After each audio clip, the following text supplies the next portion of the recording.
Israel ഗാസയിൽ നിരന്തരം ആക്രമണങ്ങൾ തുടരുകയാണ്. ഹമാസിനെ ഇല്ലാതാക്കാൻ അവർ നടത്തുന്ന ആക്രമണങ്ങളിൽ നശിക്കുന്നത് ഗാസയിലെ സാധാരണ മനുഷ്യരുടെ വിലപ്പെട്ട ജീവനുകളാണ്.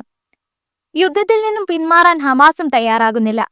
ഇപ്പോഴിതാ ഹമാസിനെതിരെ നിലപാടുമായി എത്തിയിരിക്കുകയാണ് പാലസ്തീൻ അതോറിറ്റി. പാലസ്തീൻ വിഷയത്തിൽ ഏറെ നിർണായകമായേക്കാവുന്ന റിപ്പോർട്ടാണ് പുറത്തുവരുന്നത്. പാലസ്തീൻ അതോറിറ്റി പ്രസിഡന്റ് മുഹമ്മദ് അബ്ബാസിന്റെ നേതൃത്വത്തിലുള്ള ഫത്ത മൂവ്മെന്റ് ഹമാസിനോട് അധികാരമൊഴിയണമെന്ന് ആവശ്യപ്പെട്ടിരിക്കുകയാണ്. 2007 മുതൽ ഗാസ ഹമാസിന്റെ നിയന്ത്രണത്തിലാണ്. ഹമാസ് പാലസ്തീൻ അതോറിറ്റിയുമായി സഹകരിക്കാതെ പ്രവർത്തിക്കുന്നത് ഗാസയിലെ ജനജീവിതത്തെ പ്രതികൂലമായി ബാധിക്കുകയാണെന്നാണ് ഫത്ത മൂവ്മെന്റിന്റെ പ്രധാന വാദം.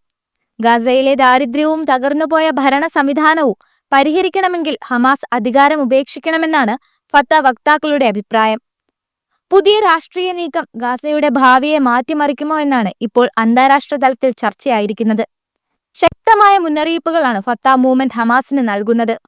ഗസയുടെ നിലനിൽപ്പിനും ജനങ്ങളുടെ ഭാവിക്കും ഹമാസ് അധികാരമൊഴിയുന്നത് അത്യന്താപേക്ഷിതമാണെന്ന് ഫത്ത വക്താവ് മൻദർ അൽ ഖയാത്ത് അയച്ച കത്തിൽ വ്യക്തമാക്കുന്നു. 2007 ഫത്ത മൂവ്മെന്റുമായുള്ള സംഘർഷത്തിന് ശേഷമാണ് ഹമാസ് ഗസയുടെ അധികാരം പിടിച്ചെടുത്തത്. തുടർന്ന് ഗസയിൽ ഹമാസിന്റെ ഏകാധിപത്യ ഭരണമാണ്. അതോടെ പാലസ്തീൻ അതോറിറ്റിയുമായുള്ള ഹമാസിന്റെ ബന്ധം തകർന്നു.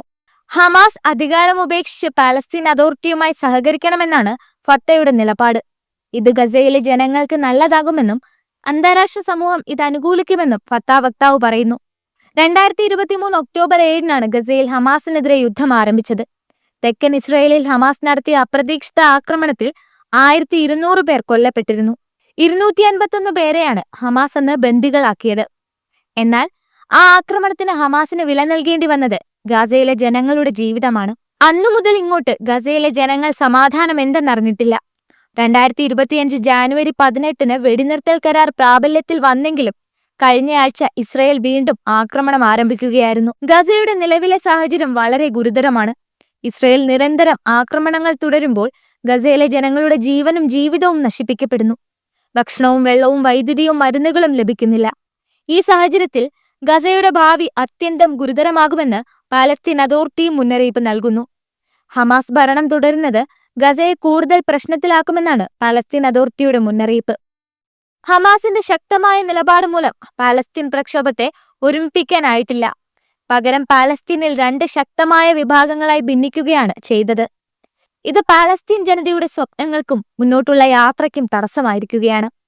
അതേസമയം ഇസ്രയേലുമായുള്ള സംഘർഷം ഇനിയുമധികം രൂക്ഷമാകുമോ എന്ന ആശങ്കയും നിലനിൽക്കുന്നു. ഹമാസും ഫത്തയും തമ്മിലുള്ള അഭിപ്രായ ഭിന്നത അന്താരാഷ്ട്ര ശ്രദ്ധ നേടുകയാണ്. പാലസ്തീനിൽ ഐക്യം കൊണ്ടുവരാനുള്ള ശ്രമങ്ങൾ ആവശ്യമാണെന്ന് പല രാജ്യങ്ങളും അഭിപ്രായപ്പെടുന്നു.